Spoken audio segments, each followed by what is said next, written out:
युग और मन्नत की कहानियाँ एपिसोड 18। पिछले भाग में हमने देखा कि युग मन्नत को अधकपड़े में देख लेता है। चलिए कहानी आगे शुरू करते हैं। वहीं युग बालकनी में लगातार 2-3 सिगरेट खत्म होने के बाद न चाहते हुए भी युग कमरे में वापस आ गया। वह बाहर जाने वाला ही था कि कुछ सोचकर वह रुक गया और वापस मुड़कर बेड के पास आया। कुछ सोचकर उसने अपना मोबाइल निकाल मन्नत के जिस पोजीशन में सोई थी उसका एक फ़ोटो निकाल लिया। अपने होठों को गोल घुमाकर हल्का मुस्कुराते हुए बाहर जाने लगा। उतने में दरवाज़ा खटखटाने का आवाज़ आया। युग अपने आ रहे ख्यालों को झटकते हुए डोर ओपन किया। इस वक्त दरवाजे पर मोनिका खड़ी थी। युग अपना आईब्रो सिकुड़ाते हुए देखने लगा, मानो कहना चाह रहा हो, तुम यहाँ क्या कर रही हो। मोनिका इस वक्त युग को देख चौंक गई। मन में सोचने लगी, यह इस वक्त क्या कर रहा है। यह तो बाहर गया था, कहीं ऐसा तो नहीं इसका मन नहीं लग रहा हो उससे 2 कौड़ी लड़की के लिए।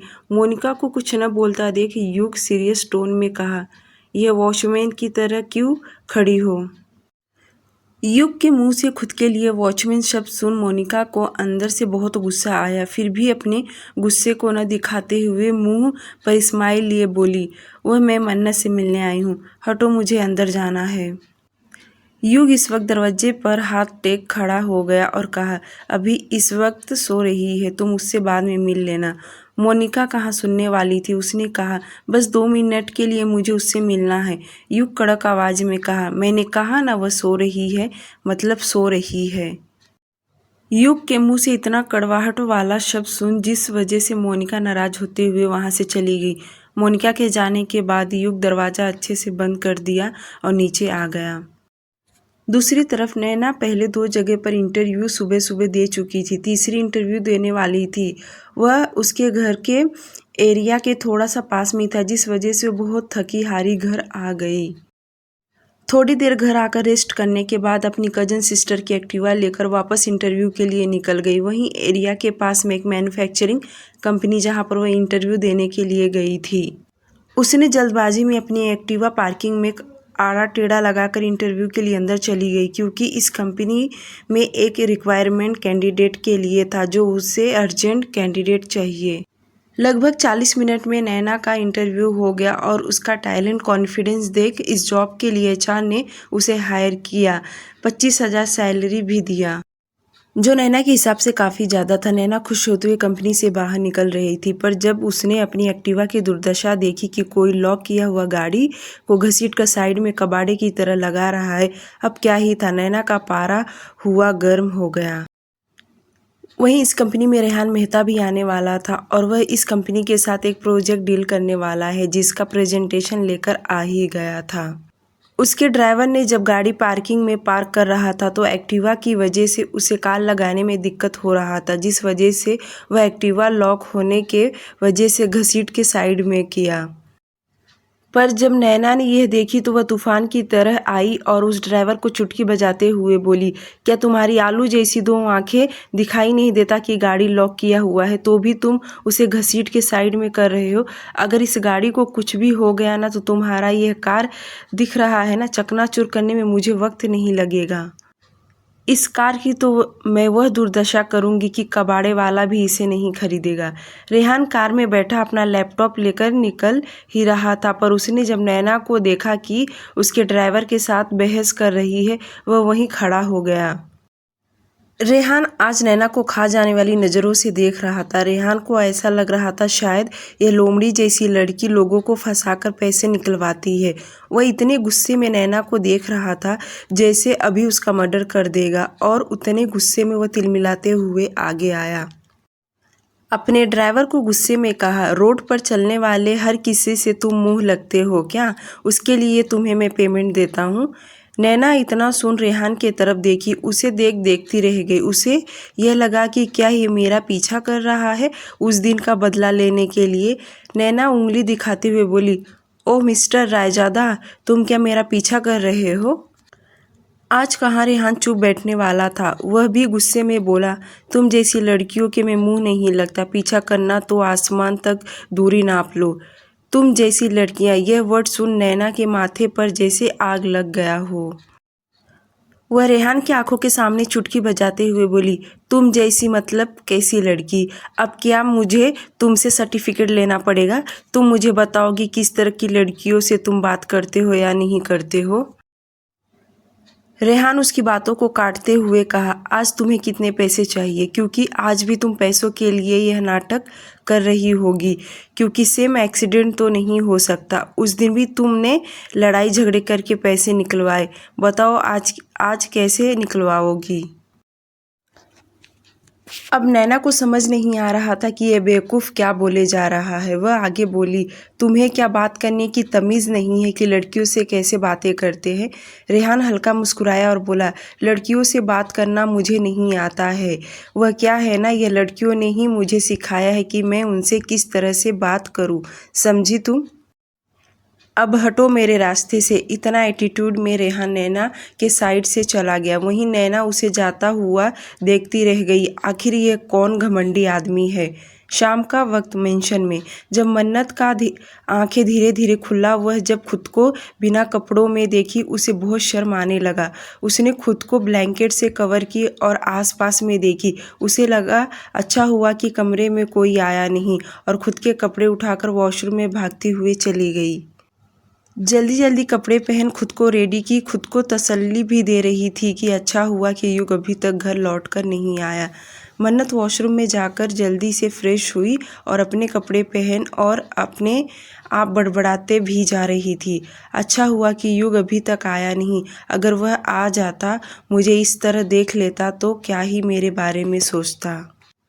मन्नत वॉशरूम से फ्रेश होकर निकली और ड्रेसिंग टेबल के पास आकर बैठ मिरर में खुद को देखने लगी। मन्नत इस वक्त हल्का ब्राउन कलर का लॉन्ग कुर्ती ड्रेस पहनी हुई थी। मिरर में देख अपने बालों को कॉम्ब करने लगी कि उतने में दरवाज़ा खुलने की आवाज़ आया। मन्नत दरवाजे की ओर देखी तो अंदर युग आ रहा था। अंदर आते ही वह मन्नत को ही देख रहा था और सोफे पर बैठ बड़े रिलैक्स होकर सिर्फ मन्नत को ही देखे जा रहा था। आज न उसे कोई अर्जेंट काम था और ना ही उसे अर्जेंट बाहर जाना था।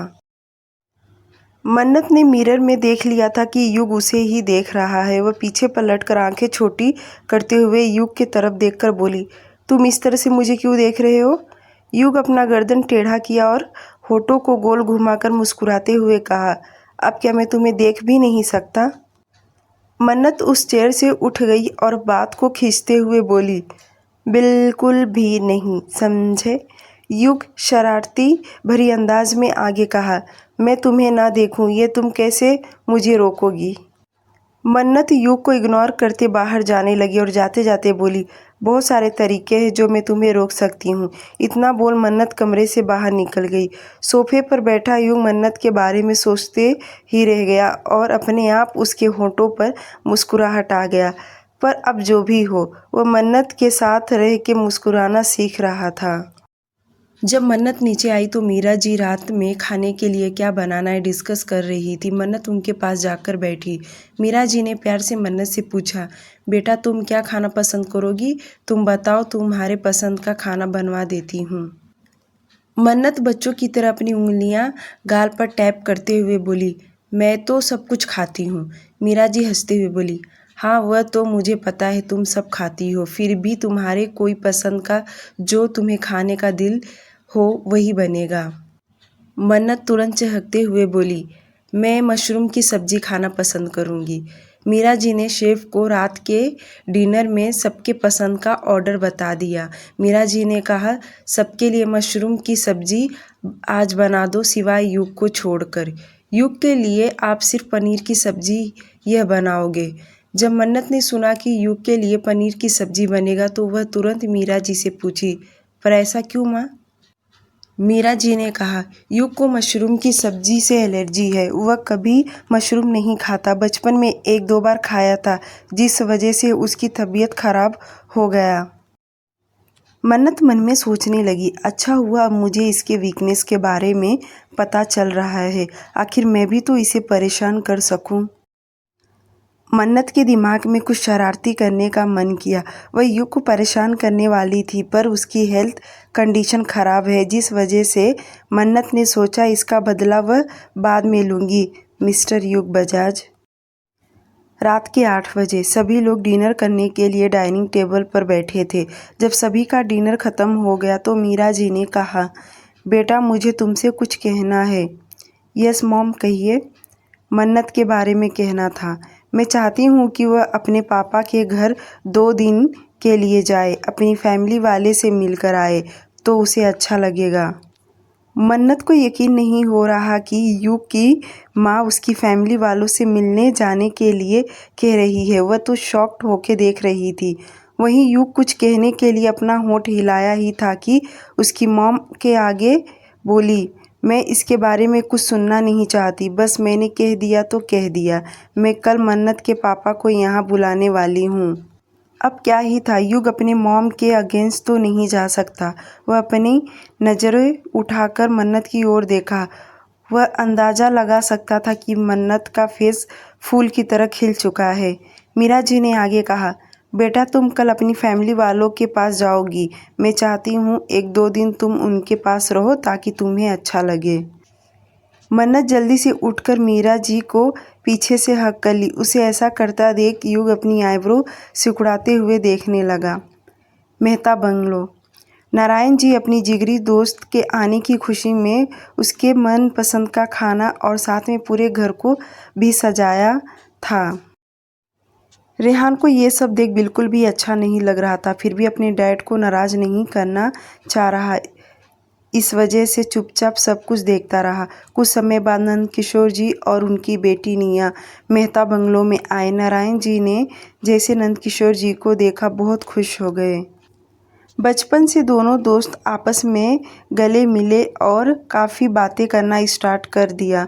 वहीं निया बार बार रेहान को देख रही थी। नारायण जी ने कहा, हम बातें तो बाद में भी करते रहेंगे, पहले डिनर कर लेते हैं। चारों लोग डाइनिंग टेबल पर बैठ आराम से पहले डिनर किया। रेहान यह सब तामझाम में नहीं पड़ना चाहता, पर फिर भी मन मार कर सभी के साथ डिनर किया। डिनर ख़त्म होने के बाद नारायण जी ने कहा, रेहान बेटा, निया बेटी से तुम आपस में थोड़ा बात कर लो ताकि तुम दोनों एक दूसरे को जानो पहचानो। रेहान इतना सुन ऐसा लग रहा था कि वह अभी घर से चला जाए, पर वह ऐसा कुछ नहीं कर सकता। न चाहते हुए भी निया के साथ टेरेस पे गया। बड़ी मुश्किल से 2 शब्द उसके मुंह से निकले, बताओ यहाँ कैसे आना हुआ। निया ने अपने लाइफ स्टाइल के बारे में, अपनी करियर जो अभी स्टार्ट की है, सब के बारे में बताना स्टार्ट कर दी।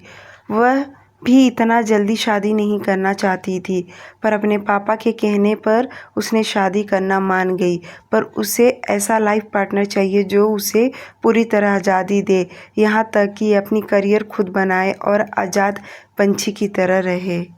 वह जो चाहती है, कैसे चाहती है, निया ने अपने सब तौर तरीके बता दिए। वहीं रेहान बड़े चुपचाप से उसकी बातें बकबक सुन रहा था। उसे ऐसी लड़कियां बिल्कुल भी नहीं पसंद जो अपने मन का करे।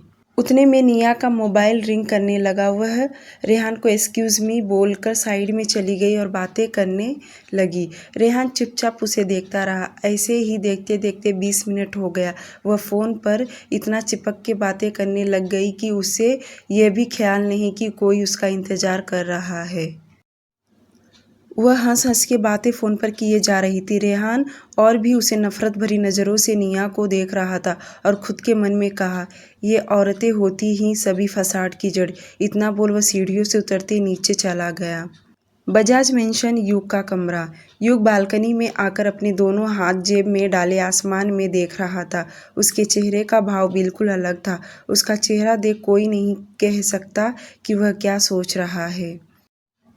इतने में मन्नत वॉशरूम का दरवाज़ा खोल के बाहर निकली। वह इस वक्त नाइट कपड़े पहनी हुई थी। दरवाजे की आवाज़ सुन युग उसी डायरेक्शन में देखा। मन्नत को देख वापस आसमान की ओर देखने लगा। युग अपने मन में कहा, आखिर ऐसा क्यों हो रहा है मुझे कि तुम मुझसे दूर जाना चाहती हो और मैं तुम्हारे पास। आखिर ऐसा क्यों? क्या हो तुम जो अपनी ओर खींच रही हो मुझे। मन्नत सोफे पर जाकर आराम से सो गई। आज उसे नींद भी जल्दी आ गया क्योंकि उसे कल अपने घर भी तो जाना था। वहीं युग बेड पर आया और अपना शर्ट निकालकर बेड पर सोया जहां मन्नत इसके पहले सोई थी। सुबह के 6 बजे युग उठकर वर्कआउट के लिए चला गया। वर्कआउट से जब आया तो देखा मन्नत नहा धोकर रेडी हो गई। आज वह बहुत खुश नज़र आ रही थी और जल्दी जल्दी अपना बैग पैकिंग करने लगी। उसे इस तरह पैकिंग करता देख युग अंदर से अच्छा नहीं लगा। युग मन्नत को इग्नोर करके वॉशरूम में चला गया। जब युग वॉशरूम से बाहर आया तो मन्नत कमरे से निकल चुकी थी। वह नीचे लिविंग एरिया में आकर मीरा जी के हाथ बटा रही थी। कुछ टाइम के बाद जब युग रेडी होकर नीचे आया, ब्रेकफास्ट करने के लिए सभी लोग बैठ गए। मीरा जी ब्रेकफास्ट सर्व करते हुए बोली, मन्नत बेटा, युग ऑफिस जाते वक्त तुम्हें तुम्हारे घर छोड़ देगा। मन्नत ने तुरंत सबकी ओर एक नज़र घुमाकर देखी और एक नज़र युग की तरफ जो कॉफ़ी का एक सिप लिया था। यह सुन युग भी मन्नत की ओर ही देख रहा था और मन्नत ने बड़ी चालाकी से बोली, वह माँ, ऐसा है कि मैं अभी नहीं, दोपहर में जाऊंगी। वह क्या है ना, पापा खुद आएंगे मुझे लेने के लिए। वह आप सभी से भी मिलना चाहते हैं। क्योंकि मन्नत युग के साथ नहीं जाना चाहती थी। कहीं युग रास्ते भर 4 बातें ना सुना दे, उसका पेट नहीं भरेगा। इसलिए मन्नत ने अपना शातिर दिमाग लगाया। युग को बहुत गुस्सा आ रहा था अंदर से, पर वह सबके सामने कुछ बोल नहीं पाया।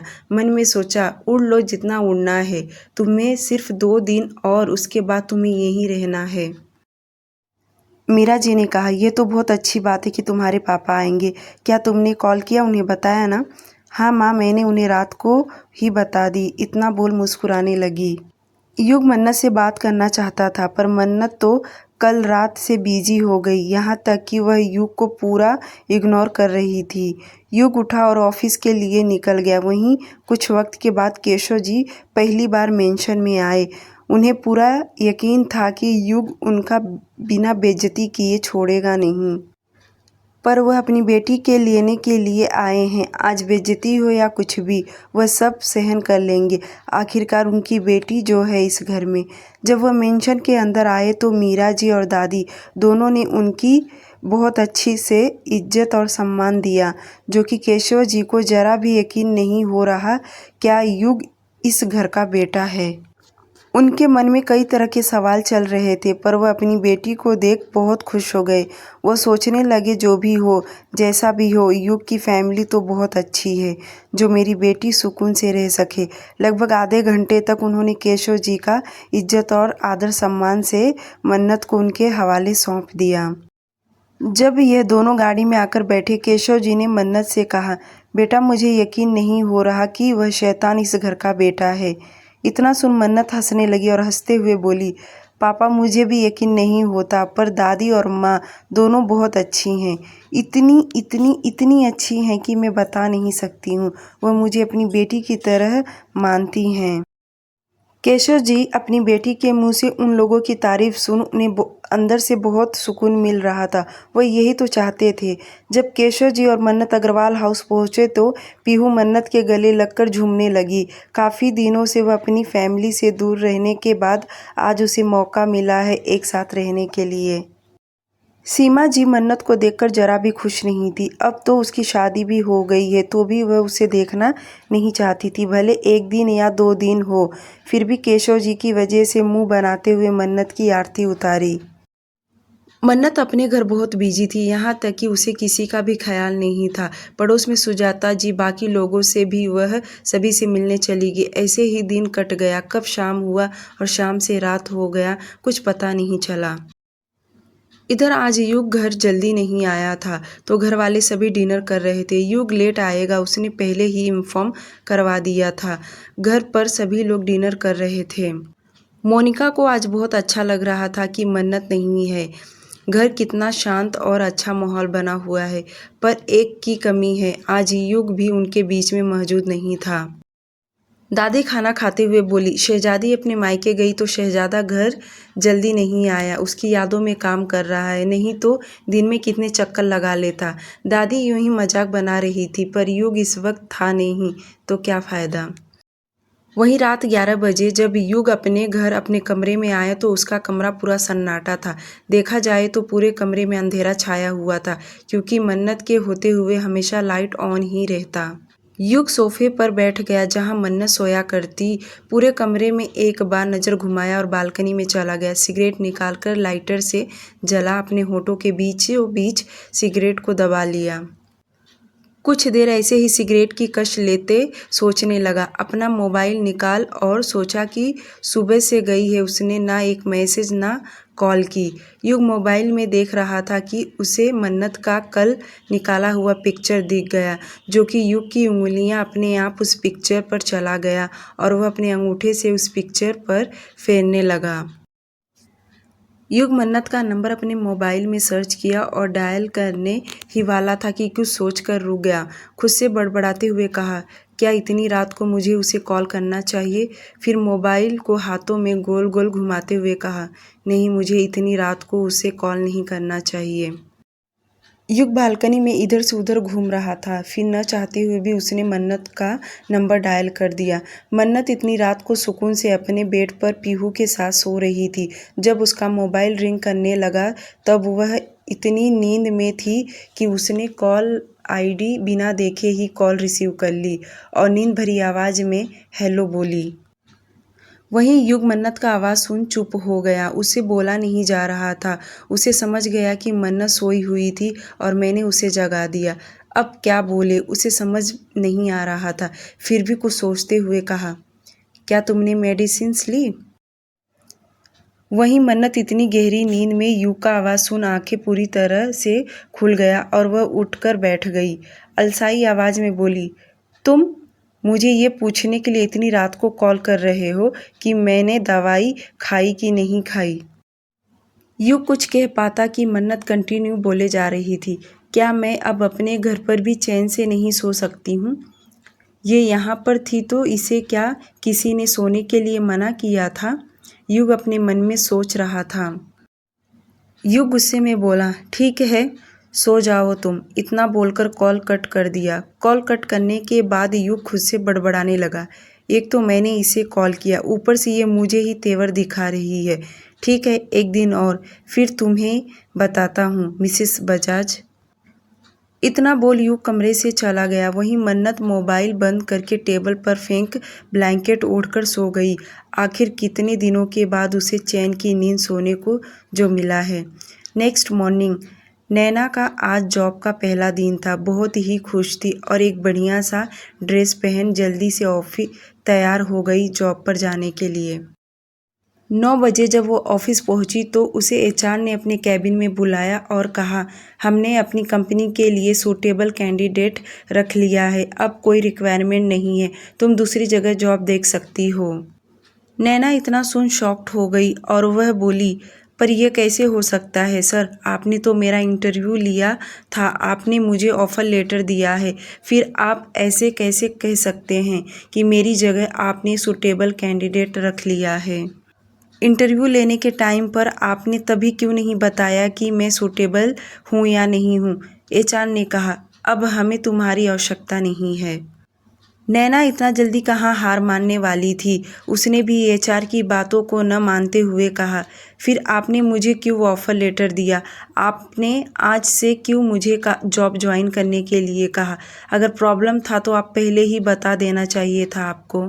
एचआर ने आगे कहा, देखिए मैडम, बस मैंने कह दिया ना, अब हमें नहीं रखना, कैंडिडेट तो नहीं रखना, आप दूसरी जगह ट्राई कर सकती हैं।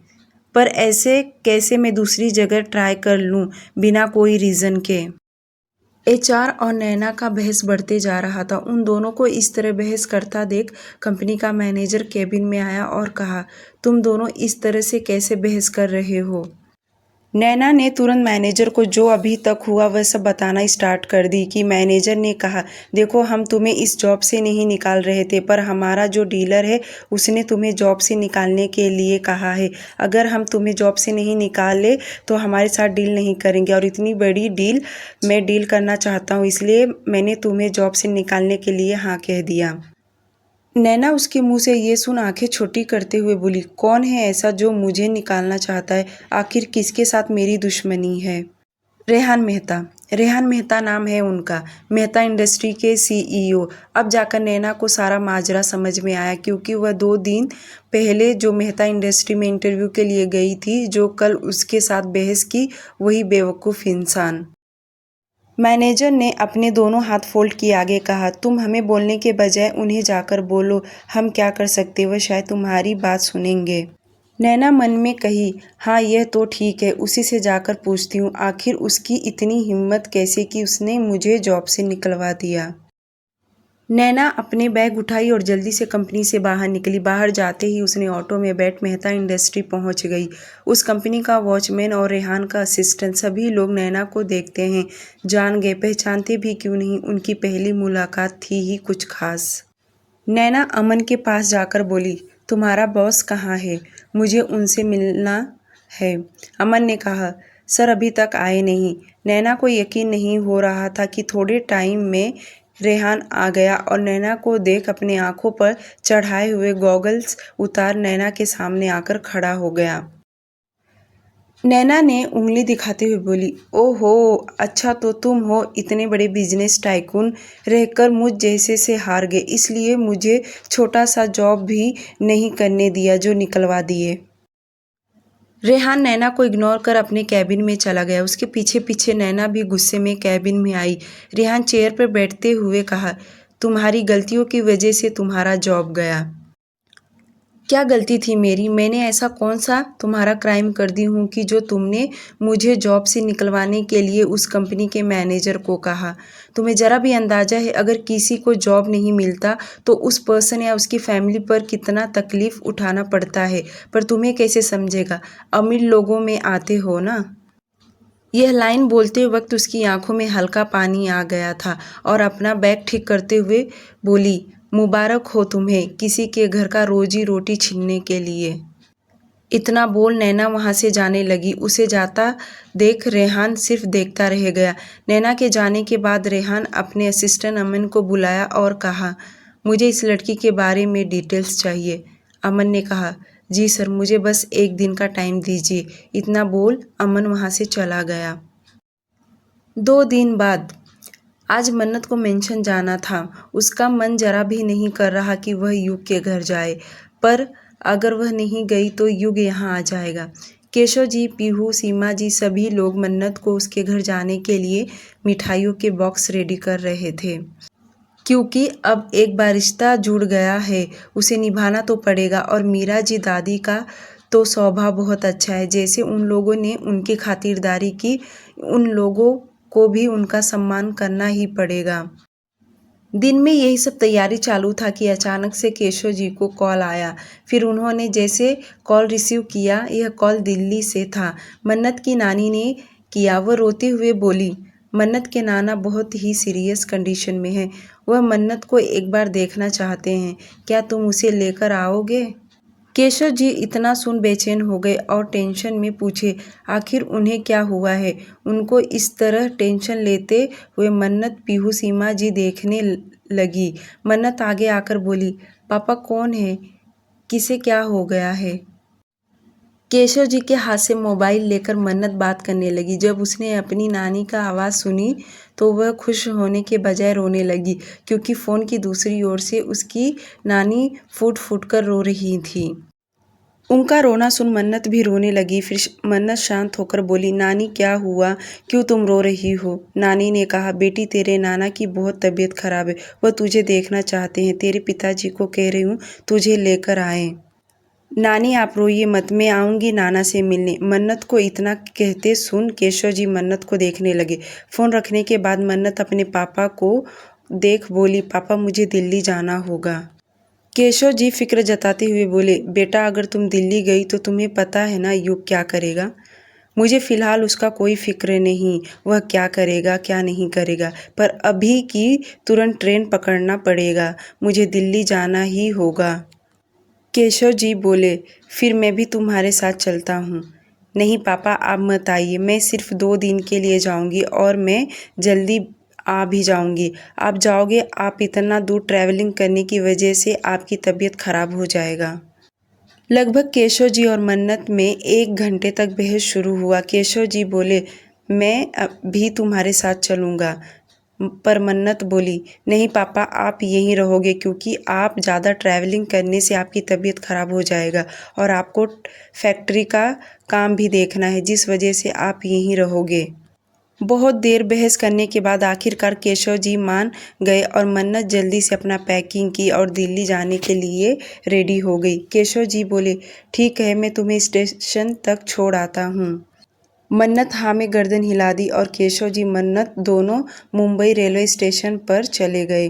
कुछ वक्त के बाद मुंबई टू दिल्ली ट्रेन मिल गया और मन्नत को सही से ट्रेन में बिठा केशव जी घर चले आए।